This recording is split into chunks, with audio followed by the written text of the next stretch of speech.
West Coast Cookbook and Speakeasy with Chef Justice Putnam. Netrootsradio.com.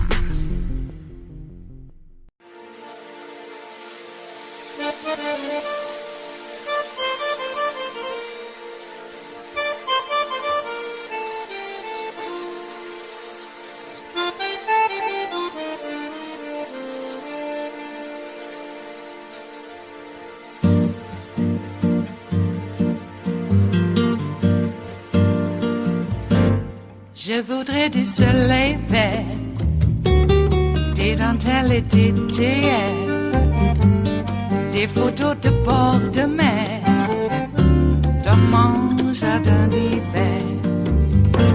Je voudrais de la lumière, comme en Nouvelle-Angleterre. Je veux changer d'atmosphère, dans mon jardin d'hiver.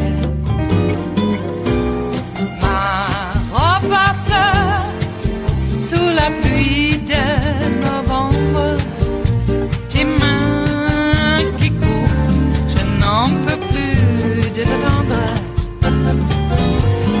Les années passent, il est loin, là je tombe.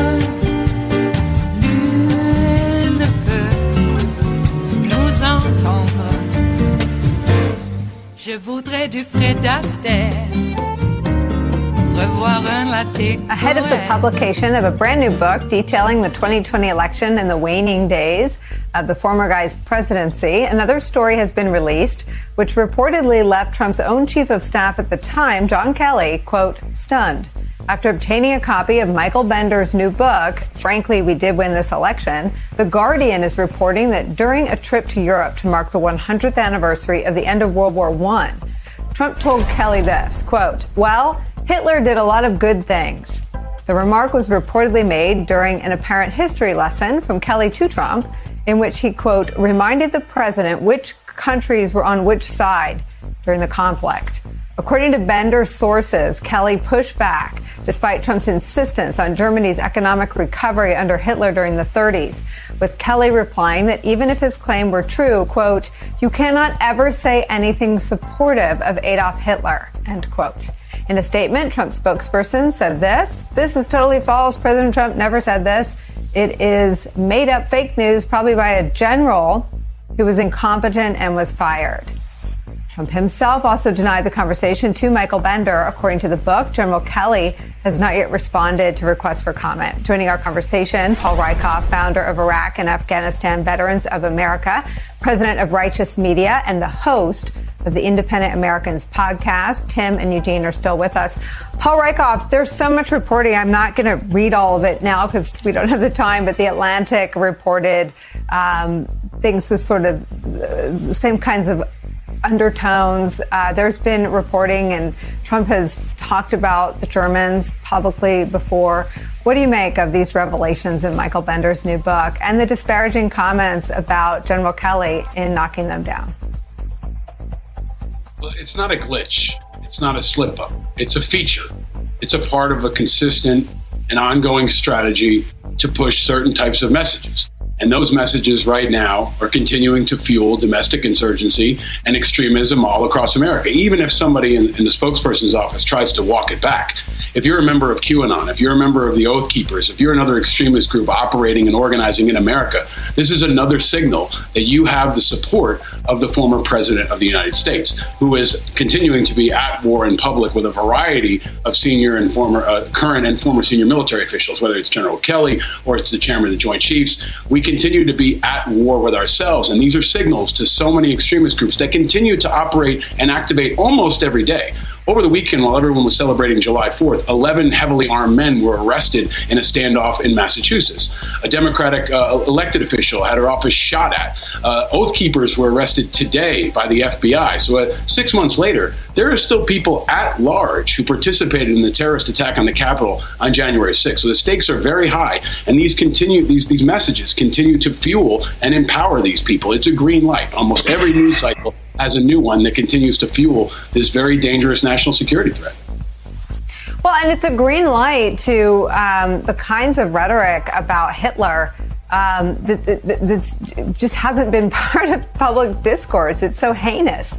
And you've got people like Marjorie Taylor Greene likening President Biden's promise to go door to door, offering people vaccines to medical brown shirts. I mean, it has been sort of not ushered back in because it wasn't here, but it has been ushered into the public square in a way that is reprehensible. And I wonder if you can just speak more about that being part of the discourse and the impact that has on people attracted to extremism.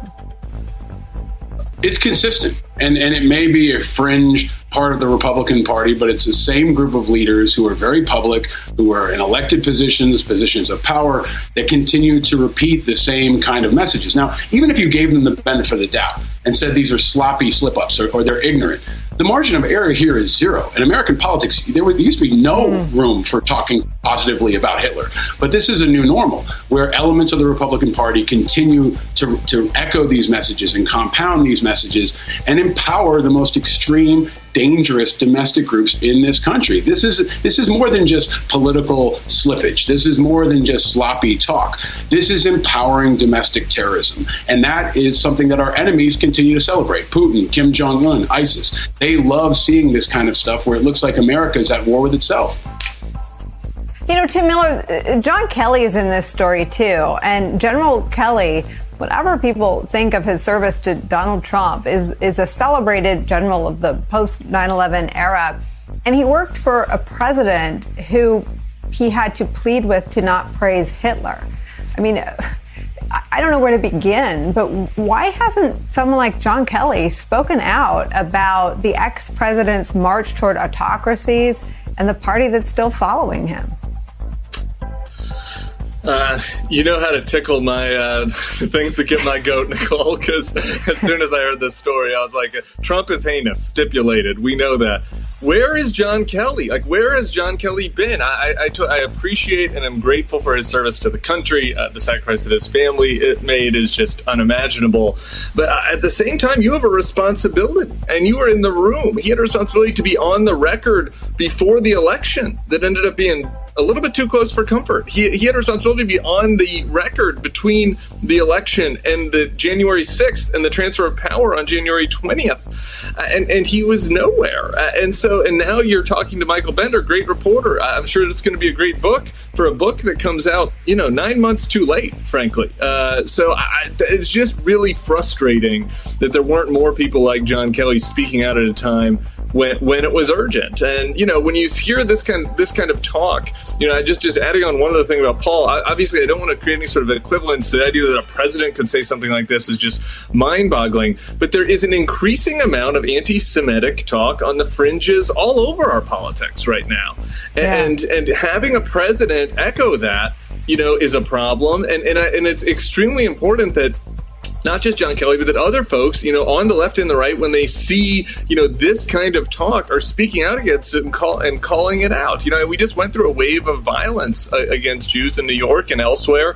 And so, this is, has real life consequences. It's not just, loose talk when it's coming from the president or elsewhere. Yeah, Paul, that we'd even put it in the category of loose talk. This was an American president talking about the good things that Hitler did. In Europe, where, it's the ignorance and the sort of affection for heinousness that both smack you on the side of the head. But I want to come back, Paul, to you with John Kelly. What good could John Kelly do for General Milley or for the larger fight against extremism inside the military by speaking out against authoritarianism, neo-Nazism, all these impulses that are now flourishing? He can step up.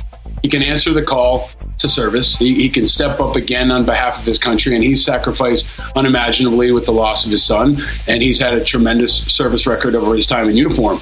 But this is more important than all that combined in many ways. Like, this is an existential threat. It's the number one national security threat, and Trump's calling him a liar. Trump's questioning his integrity. He's besmirching his record. He's got his minions coming after him. So it's not just General Milley. There are plenty of folks who've worn the uniform who said, I couldn't speak out when I was in uniform. I couldn't speak out when I was inside.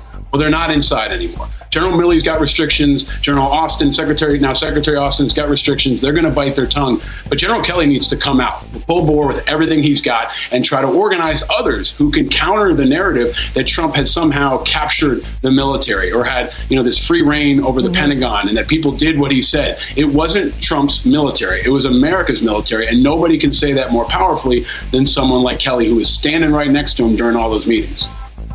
And Eugene, this idea that people like General Mattis, people like H.R. McMaster, Dina Powell, John Kelly didn't want to speak out before the election. I think that's wrong. I think that was a waste. But that is in the rearview mirror. We're now dealing as a country with extremism in our military, in our law enforcement, in our Congress. What good do you think that group could do by speaking out?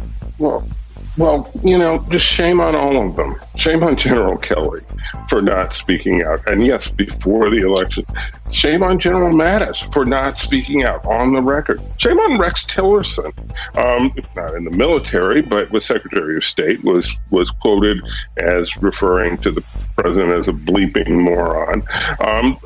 Why wasn't he on the record telling America what he knew about Donald Trump and what he knew about being in the room with Donald Trump and how unwise it was to give this man the responsibility that had been entrusted to him, and how unthinkable it was that he could be reelected. Where were they all? I don't get it. I don't understand, but I have to hold them responsible and hold them accountable for their silence, which is at this point unpatriotic. It is absolutely unpatriotic to maintain that silence. And if they think it is the right thing to do for their country, they need to think again. It's wrong. It is Thursday, the 8th of July of 2021, and you are in West Coast Cookbook and Speakeasy. I am your chef de cuisine, Justice Putnam. Gunner the English Bulldog is our snoozing sous chef, and our daily special is Metro Shrimp and Grits Thursdays. A little bit of jambalaya, a little bit of spice in your life. Well, the GOP really doesn't want to season their chickens, so we'll have to spice things up for them, because they burn a lot of stuff. They just let it char. They have no idea how to rule. Well, they know how to rule somewhat with a heavy hand, with the heavy pot. Yes, indeed. Well, it looks like the Republicans, the GOP, which we call the Nazis now, because I don't know, it's easier to say. It's really what they are. Why quibble about the truth? They want to get government nanny cams in all the schools to find out what the hell these liberal teachers are teaching their kids. Well, I like to think that in a society, a government construct in which equal protection and due process is the prevailing opinion, well, how about for balance? We put a government nanny cam in all of the homeschools around America to find out what the hell is being taught to the kids. It's a lot of BS, I gotta tell you. Must be. Because it's certainly not, a complete education. Not enough to usually get you into a reputable university. That's why they're trying to make all the universities disreputable. Anyway, this whole gambit to spy on the teachers, this is all part of a play to get rid of public education. The Nazis cannot have the history of the United States taught when they are forming a new reality. If people know that what they're doing is untoward, then they might be stopped. Might. Because it's pretty untoward and people know it. Are they being stopped? I would say that if there was any question about the influence, the power of brainwashing, all we have to do is look at the effect it's had on 70 some odd million people. Because that is a considerable number to believe a lie.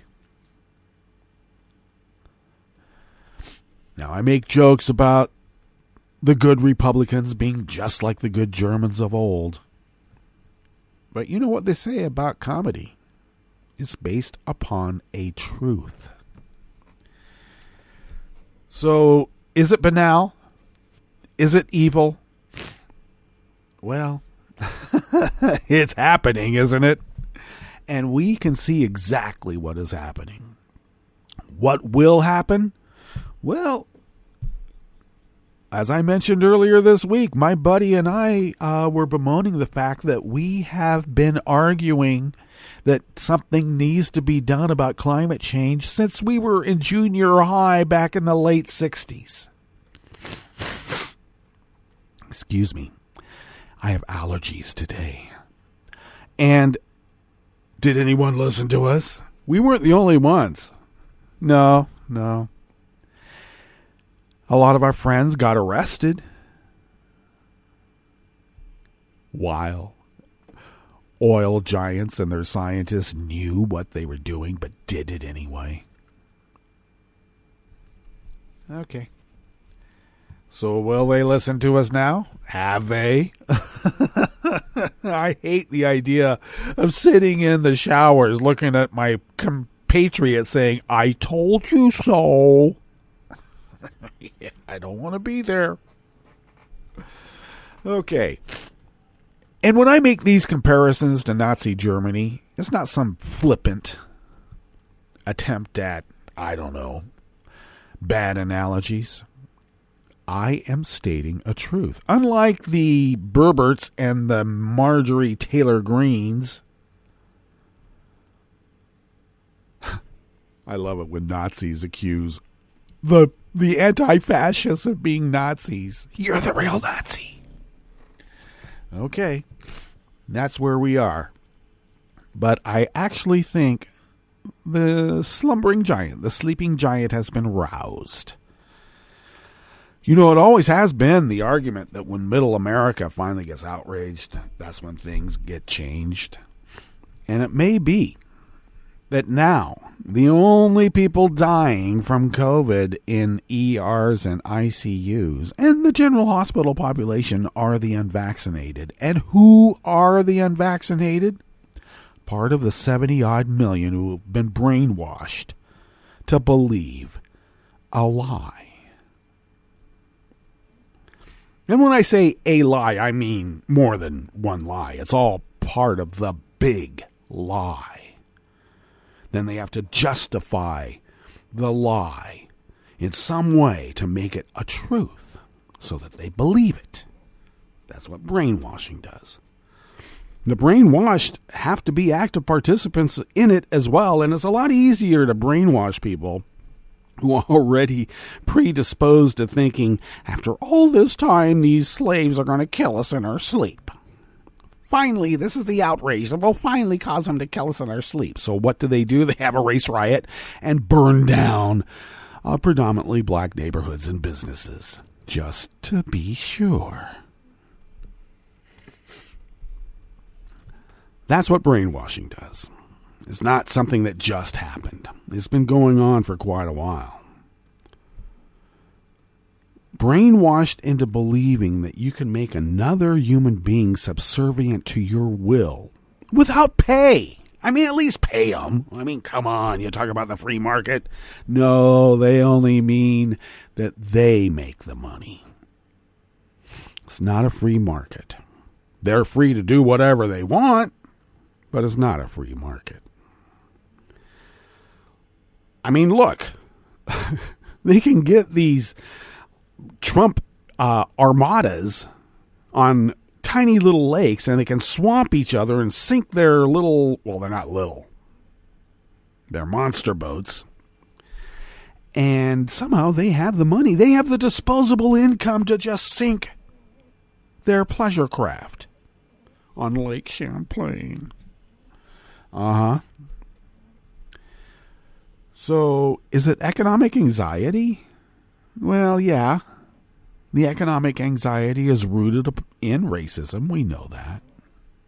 Don't teach the kids critical race theory. It's critical race theory. Sorry about that, folks. The truth hurts. And if it does, maybe we need to change our ways. Indeed. Well, enough of this ranting. What's on the rest of the menu here in the curated part of the show? At the top, yes, anti-Semitic rhetoric in the GOP is empowering extremist groups. And we can see it, and we know it. And they're just very good people on both sides. No. There is nothing good about Nazis. Nothing good about Hitler. Oh, what about the Autobahn? What about the Volkswagen? Like I said, there is nothing good about Nazis and Hitler. Just remember that. On the rest of the menu, a federal judge resentenced a pharmacy executive from 9 to 14 years for the deadly 2012 meningitis outbreak. The USDA will issue up to $307 million in grants and low-interest loans to modernize rural water infrastructure. And the GOP will vote against it and have voted against it, but they're going to tell their people, you're getting a lot of money. And California kicked off a $1.1 billion cleanup plan that will beautify the state and create up to 11,000 jobs. After the break, we move to the chef's table, where Hungary issued fines over a book it says featured rainbow families. And the World Food Program will start distributing food in crisis-hit Venezuela. All that and more on West Coast Cookbook and Speakeasy. Bon appetit.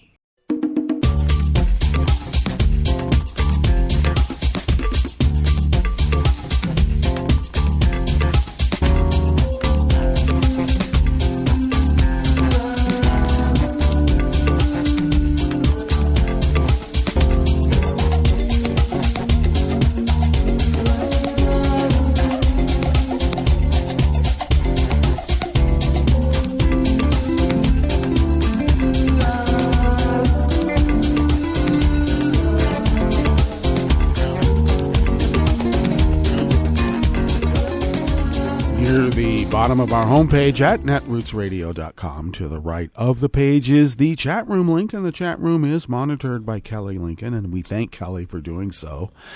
If you would then look across the page to the left, near the bottom of our homepage at netrootsradio.com, right there is the link to our Patreon page, and if you could become a recurring Patreon of Netroots Radio, we are able to use the funds that you send our way to pay our bills. And when we pay our bills, we are able to then fly under the radar, which allows us then to continue this resistance against, well, it is a Nazi takeover of America. And we're resisting it our way because a voice is worth, well, I don't know, 1,000 paintings? Well, let's put it this way.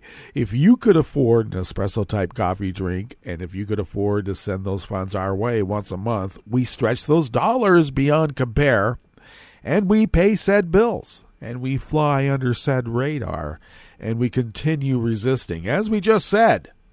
And we've been doing it for over 10 years now. 10 years is, we're celebrating our 10th year anniversary this year, and we're going to do it the whole year. I'm just so tickled pink that we're doing this. They with a capital T want to get rid of us with a capital U.S. But this is America, and we won't let them, will we? So all that said, thank you for your generosity, and we will continue with our civic duty, and we thank you for being so generous to allow us to do so. If you would like to follow Netroots Radio on Twitter, go to @NetrootsRadio. Tom takes care of that, and we thank Tom for doing so.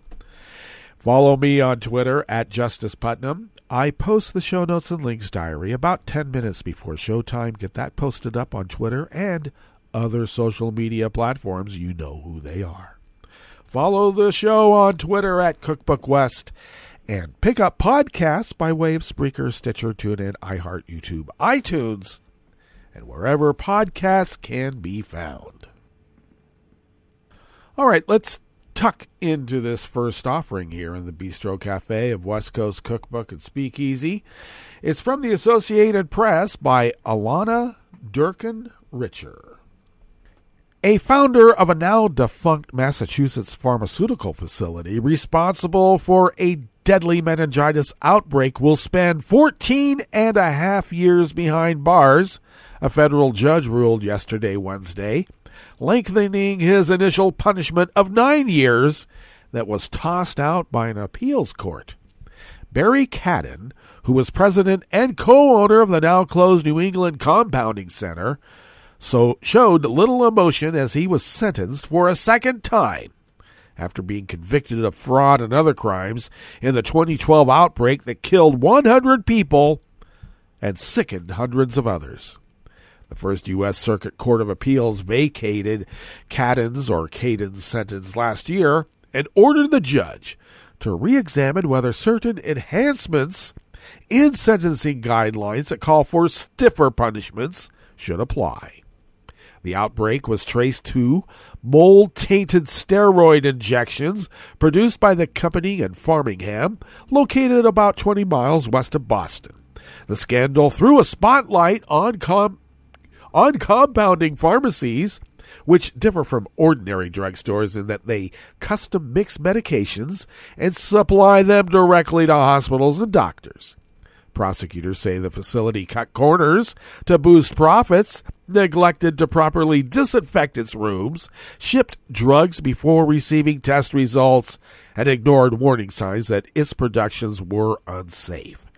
Prosecutors had urged U.S. District Judge Richard Stearns to resentence Cadden to more than 17 years in prison. Mr. Cadden ran an operation full of fraud and opportunism that is so risky to patients, and he profited well off of it, said Assistant U.S. Attorney Amanda Strachan, chief of the Health Care Fraud Unit in Massachusetts Federal Prosecutor's Office. He knew the dangers he was creating for patients in this country every time he got behind the wheel at NECC. Strachan read aloud a letter written from the mother of a woman who continues to suffer serious health problems and is confined to bed 75% of the time as a result of receiving the mold-tainted injection. Laura Britton's mother implored the judge to impose a longer sentence, detailing the agony that her daughter and others have endured. My beautiful, educated, gracious, successful daughter has asked me many times why we didn't let her die, Britton's mother wrote in the letter. I have told her we all hoped that living would bring with it restored health. How wrong we were. After lengthy trials in Boston's federal court, Cadden and pharmacist Glenn Chin, who oversaw the facility's so-called clean rooms, were both acquitted of second-degree murder under the federal racketeering law, but were found guilty of fraud, racketeering, and other crimes. They were both subsequently charged with second-degree murder in Michigan State Court, where the cases are still pending. Cadden's lawyers have tried to push the blame onto Chin and argue Cadden had every reason to believe the drugs were sterile. Chin pointed the finger back at Cadden, arguing that the co-owner was the one calling the shots.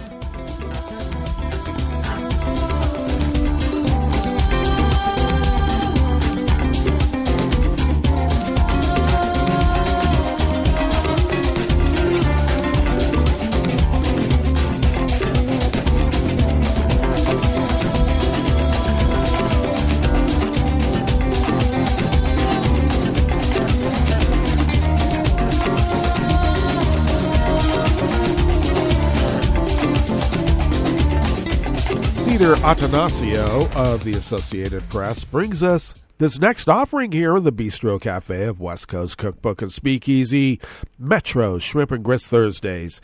The U.S. Department of Agriculture will issue up to $307 million in grants and low-interest loans in an effort to modernize rural water infrastructure. The programs are aimed at towns with less than 10,000 people in 34 states and the territory of Puerto Rico. Officials made the announcement at a wastewater treatment center in the Owanaga Pueblo north of Santa Fe, where employees have worked to keep the aging plant running for its thousands of residents along the Rio Grande. The announcement is part of a multi-state push by President Joe Biden and his administration to gain more support for the $973 billion infrastructure package that includes more than $500 billion in new spending. The Pueblo will receive a $610,000 loan and a $1.6 million grant to improve its wastewater treatment plant, part of a $4 million investment in the state. Federal officials say it will allow the tribe to start extending service to over 1,000 residents who are disconnected by treating 33% more water each day. State and local grants will be needed to finish the wastewater treatment center expansion, Vilsack said.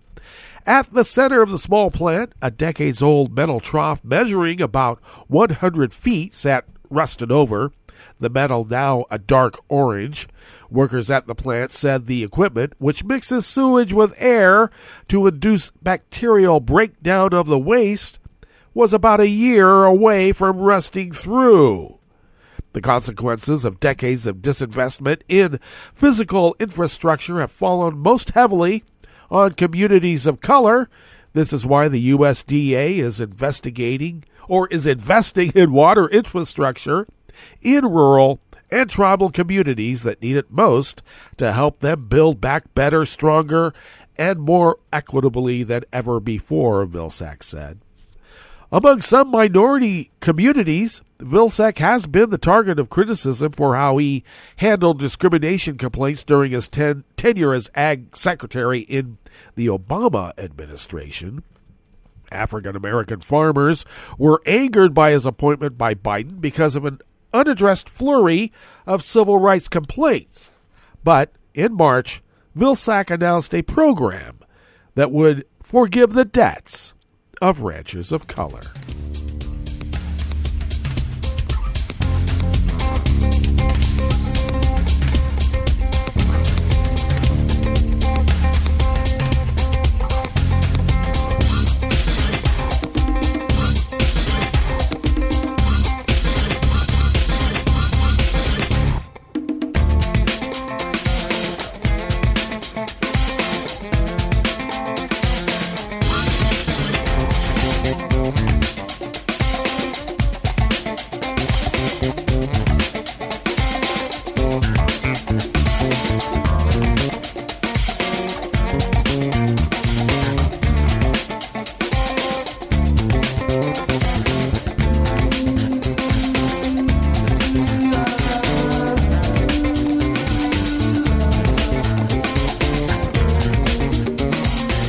Olga R. Rodriguez of the Associated Press brings us this final offering here in the Bistro Cafe of West Coast Cookbook and Speakeasy. Governor Gavin Newsom kicked off California's $1.1 billion plan to clean trash and graffiti from highways, roads, and other public spaces, an effort he said will beautify the state and create up to 11,000 jobs. This is an unprecedented effort to acknowledge that all of us recognize as we drive around this state. It's too damn dirty, Newsom said from the side of a San Francisco Bay Area highway. At-risk youth and people who were formerly homeless or formerly incarcerated will be given priority for the jobs created by the 3-year program. In the last week, 400 people have already been hired and offered a job, Newsom said. The cleanup comes amid growing frustration with homeless encampments that have sprouted under highway overpasses and near freeway exit and entry ramps throughout California in the past few years. The encampments have grown during the pandemic, and many are crammed with discarded sofas, mattresses, and other trash. An estimated 161,000 people are experiencing homelessness in the nation's most populous state, more than in any other. Advocates say they cannot house people quickly enough with a shortage of housing units and high rents. The Clean California programs are not allowed to be used to displace people experiencing homelessness.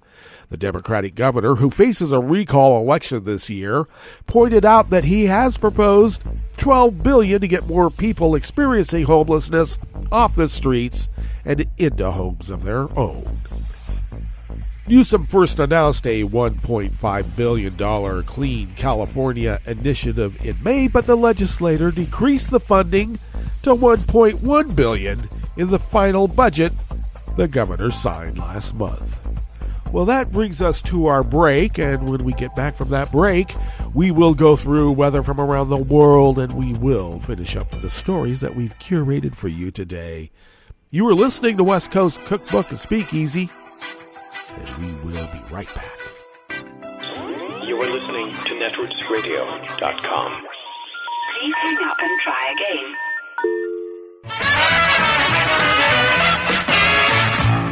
From a point at sea to the circles of your mind, a new force is at work for planetary transformation. New radio for a new Earth.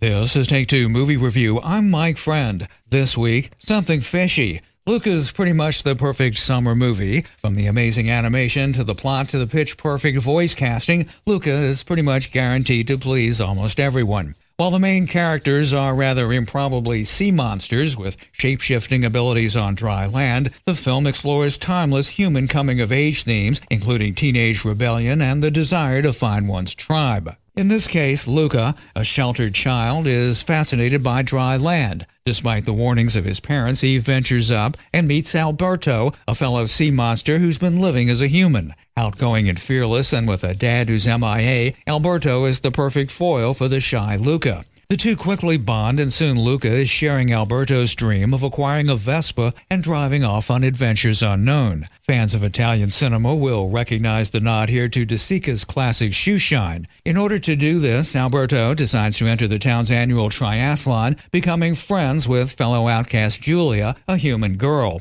In addition to the three main characters, there's a wonderful supporting cast, including Luca's overprotective but loving parents, Julia's fisherman father, and a mustached cat who figures out the boy's secret and is responsible for some of the film's funniest moments. For those who haven't traveled lately, Luca is a cheap escape to Italy without the hassle of flying. Even better, it's the Italy of the early 60s, immortalized by past directors like the aforementioned De Sica and Fellini, with posters advertising their films adorning the town. They didn't make kid-friendly or lighthearted films, but it's a nice touch. With Luca, Pixar continues its mastery of the sweet, but not saccharine. This has been Take Two Movie Review. I'm Mike Friend. Catch up with us at take2moviereview.com and feed us back on our channel on YouTube.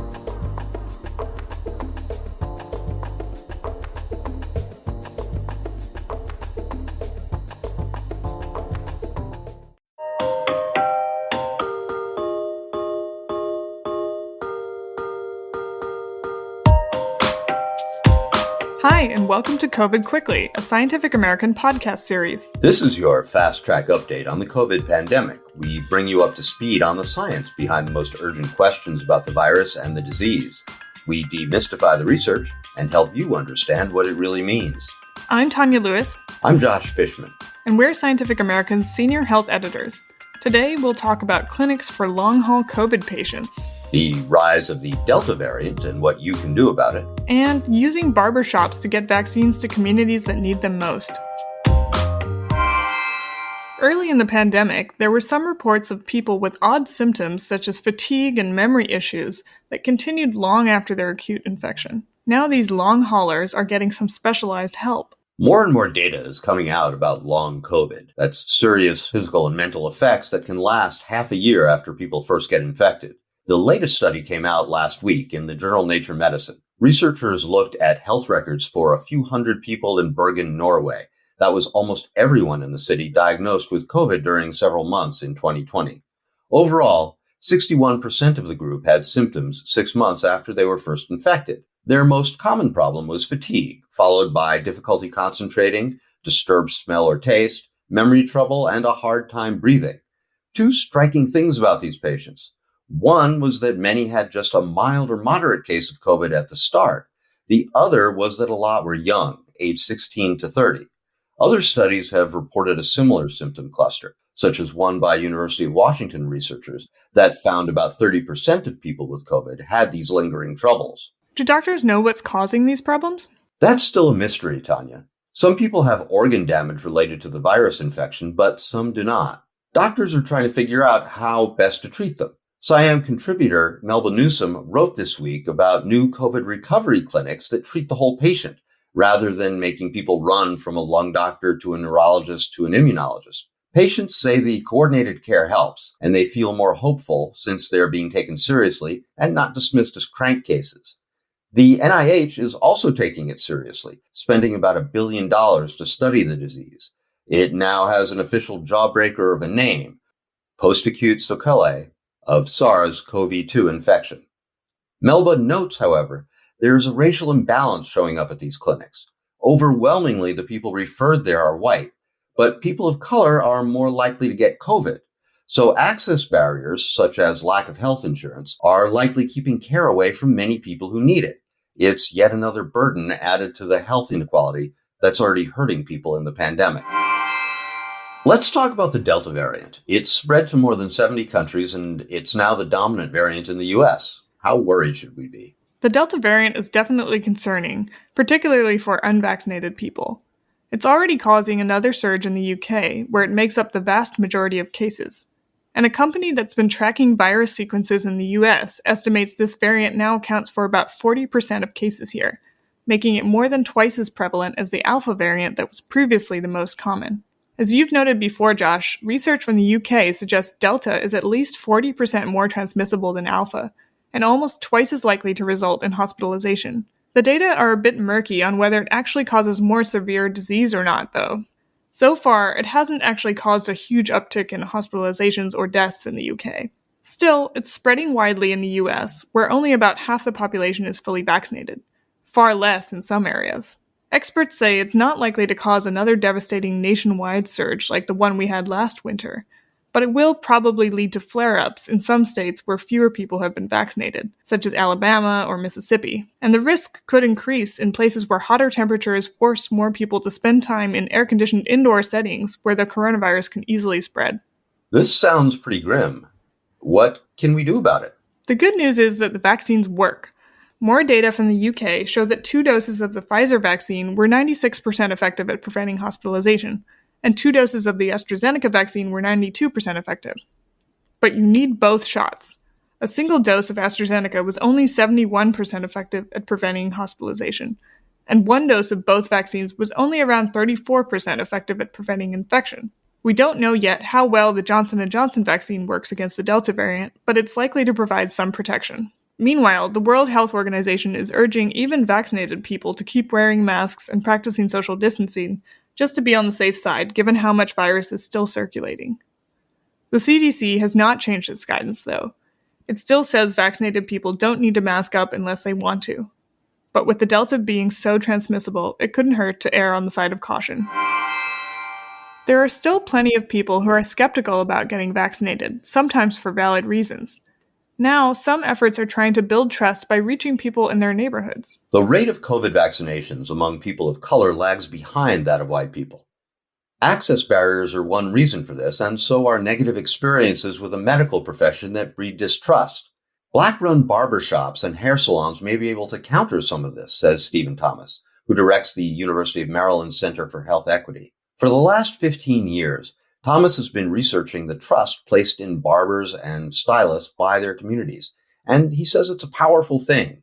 He's been training these people to help educate their clients about ways to prevent diseases such as diabetes. Now this expertise is helping with COVID vaccines. Thomas's group is part of a White House Shots at the Shop campaign. Barbers and stylists are getting trained to talk to people about the benefits of vaccines versus the risks, building on long relationships. These conversations, which can happen while snipping and combing, are not lectures, and they're not magic, and they don't convince all doubters, but they do have an effect on many people. Some shops have become pop-up vaccination sites staffed by local health clinics, solving access problems by bringing free vaccines into the neighborhood. Thomas's project is called the Health Advocates in Reach and Research, and that abbreviates naturally to HARE.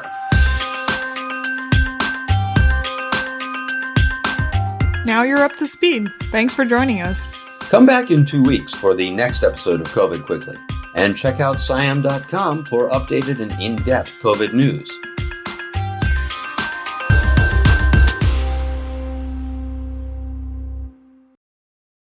Hi, it's Tom. Could we humbly suggest your donation to netrootsradio.com? All we've got to run this 24-hour powerhouse of progressive resistance radio is what comes out of our own wallets. And you are our biggest donor. It doesn't take much, $3, $5. Just go to the bottom of our netrootsradio.com page and hit our secure donate button. Heck, you can even make a recurring contribution. So donate what you'd like at the bottom of our netrootsradio.com's homepage, because you are our biggest donor. netrootsradio.com. Together, we are Resistance Radio.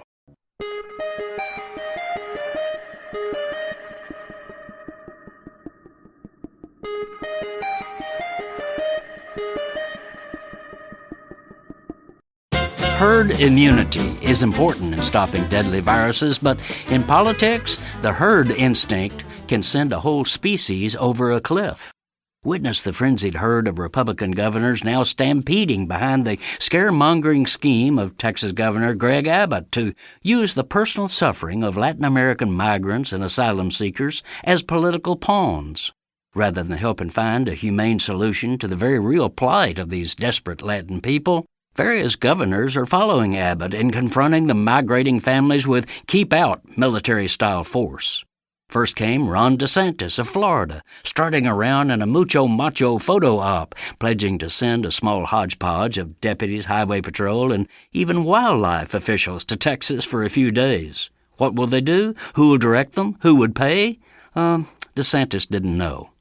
Then came Cornhusker Governor Pete Ricketts, proclaiming that Nebraska is stepping up to help Texas respond to the ongoing crisis on their border. But local public officials who are actually on the Texas border say there is a problem, not a crisis, and helter-skelter squads of clueless gendarmes from afar won't help. Still, the hyper-partisan governor of Iowa, Kim Reynolds, said she was sending a few state troopers to Texas to defend, quote, the health and safety of Iowans. Interestingly, she had refused a request this spring by the Biden administration to help house migrant children crossing our border to seek asylum, coldly declaring, this is not our problem. South Dakota's Kristi Noem also piled on, dispatching some of her state's National Guard troops to Texas. Oddly, though, Noem's troops were not sent as true agents of the state, but 25 political mercenaries paid an undisclosed sum by an out-of-state right-wing billionaire. This is Jim Hightower saying, to monitor this fraud, go to NoBorderWallCoalition.com. The Hightower Radio Lowdown is brought to you by the Lowdown Happy Hour, now live streaming on Facebook from the Chat and Chew Cafe. So grab a libation, pull up a virtual chair, and join our freewheeling conversations with political mavericks, musical agitators, and kick-ass grassroots groups. The Lowdown Happy Hour will connect you to good trouble activists who are building people power across America. Get the lowdown at hightowerlowdown.org. I'm Rick Smith, and this is Labor History in 2. On this day in labor history, the year was 1939. That was the day AFL President William Greene called all affiliates to meet in Chicago. Greene sought to mobilize union leaders in a fight to restore prevailing wages on federal relief projects. Building tradesmen on WPA construction sites had started walking off the job in spontaneous strikes across the country 3 days earlier. The strike spread rapidly to 36 states, quickly turning into a nationwide walkout of over 150,000. Workers were outraged by provisions in the latest federal relief bill titled the Woodrum Act. New terms established the 130-hour rule, essentially slashing wages by more than half. It also called for a 30-day dismissal of all workers who had been on WPA rolls for 18 months. The AFL Building Trades Department stated the act would, quote, destroy national wage standards established through 50 years of collective bargaining. IBEW leader Daniel Tracy added that forcing a lower wage on federal relief workers would only aid building contractors in private industry to do the same. From St. Louis to Rochester, from Minneapolis to Akron, picket lines were solid. Organizers worked to build solidarity among unskilled WPA workers affected by the new starvation bill. Tens of thousands of strikers were fired in WPA-ordered dismissals. President Roosevelt declared there could be no strikes against the federal government. Attorney General Frank Murphy, former Michigan governor during the Flint sit-down strike, declared that striking against the government would build a fascist psychology. WPA administrators also threatened organizers with federal prosecution, fines, and jail time. But New York's Building and Construction Trades Council leader Thomas Murray authorized a strike of 32,000. He avowed, "This will be a strike to the finish."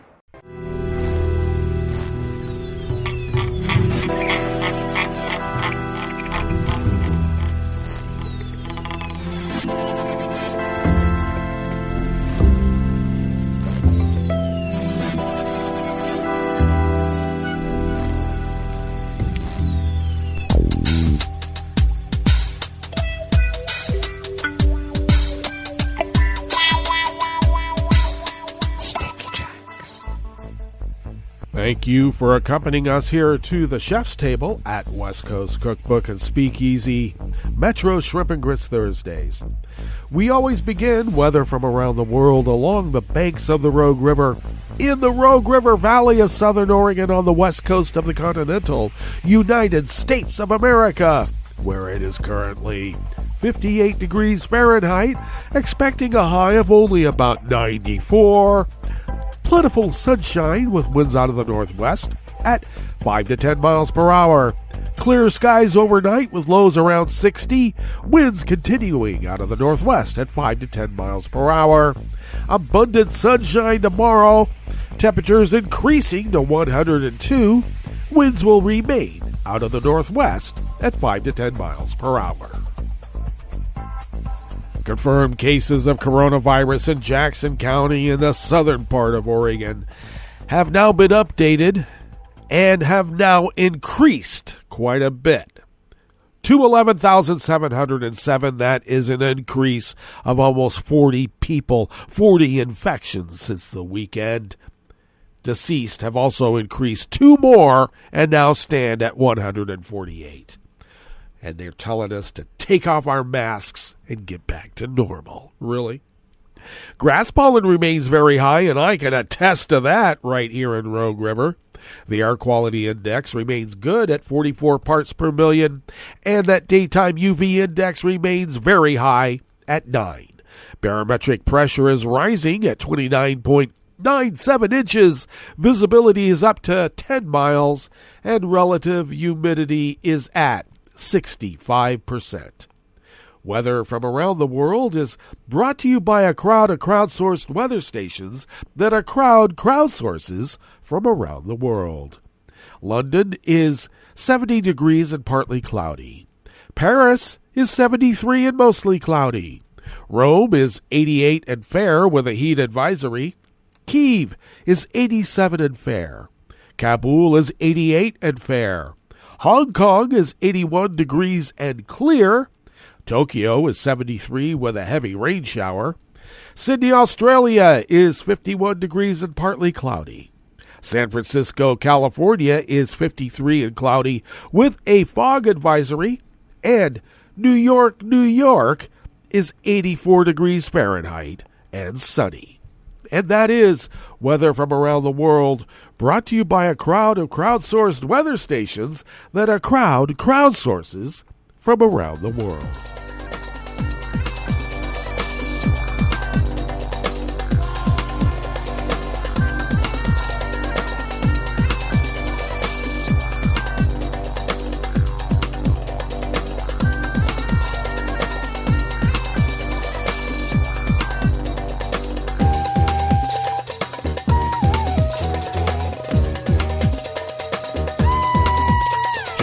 Spike of the Associated Press brings us this first amuse-bouche here at the chef's table at West Coast Cookbook and Speakeasy. Hungarian authorities have fined the distributor of a children's book that features families headed by same-sex parents relying on a law prohibiting unfair commercial practices and fueling a debate over recent government steps as seen as limiting the rights of LGBT people. The fine comes as Hungary's government is already under widespread scrutiny over legislation that passed last month that prohibits the depiction of homosexuality or gender reassignment to minors. The law, which is set to take effect today, was described by rights groups as an attack on the LGBT community and rebuked by high-ranking European officials as a violation of the EU's values. Speaking to the European Parliament in Strasbourg yesterday, Wednesday, European Commission President Ursula von der Leyen called the law a disgrace and warned Hungary that the EU's executive arm will use all its powers to uphold European law. The fine was imposed by the Pest County Government Office, the local authority responsible for the county surrounding Hungary's capital of Budapest.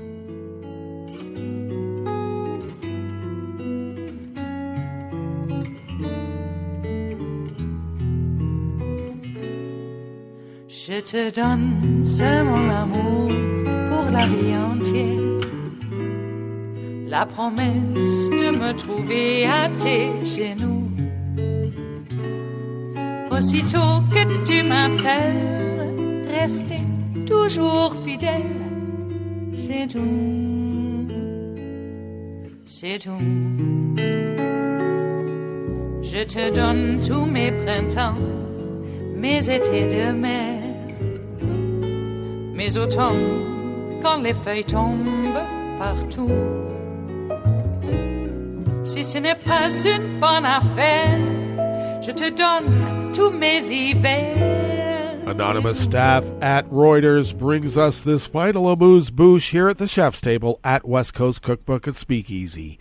The UN World Food Program said yesterday, Wednesday, it had begun distributing school meals to children in Venezuela, where some 7 million people require humanitarian assistance after years of economic collapse in the once prosperous OPEC nation. The World Food Program's first take-home rations were distributed for children under 6 years old at some 277 schools and preschools, as well as school staff in 25 municipalities in northwestern Falcon State. Since Venezuela's schools are closed due to the coronavirus pandemic, parents or teachers picked up the monthly rations, which consist of about 13 pounds of rice, 9 pounds of lentils, 1 pound of salt, and 1 or 2 pints of vegetable oil on their behalf. We are reaching these vulnerable children at a critical stage of their lives where their brains and bodies need nutritious food to develop to their full potential, Rico was quoted as saying in the statement. Activists have been clamoring for years for Venezuelan President Nicolas Maduro to allow the World Food Program to distribute food in the country, which contains the world's largest crude reserves by some measures, as a drop in crude prices and gaping fiscal deficits led by hyperinflation and recession. More than 5 million Venezuelans have emigrated, according to the UN, while some 60% of households live in poverty. Some 7 million people are in need of humanitarian assistance, according to the United Nations.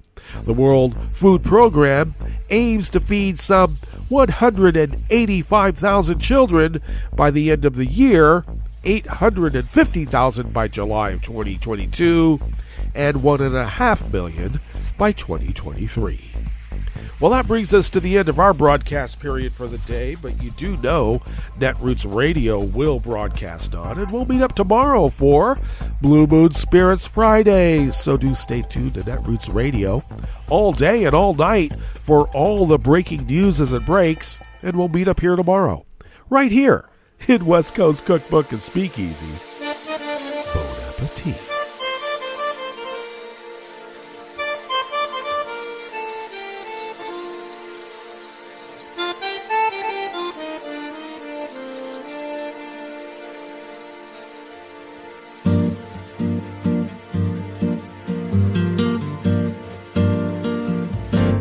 Je voudrais du soleil vert, des dentelles et des théières, des photos de bord de mer, dans mon jardin d'hiver. Je voudrais de la lumière, comme en Nouvelle-Angleterre. Je veux changer d'atmosphère, dans mon jardin d'hiver. Ma fleur sous la pluie de novembre, tes mains qui courent, je n'en peux plus de t'attendre. Les années passent, il est loin l'âge tendre, nul ne peut nous entendre. Je voudrais du Fred Astaire, revoir un latte Goël. Je voudrais toujours te plaire, dans mon jardin d'hiver. Je veux déjeuner par terre, comme au long de golfe clair, t'embrasser les yeux ouverts, dans mon jardin d'hiver.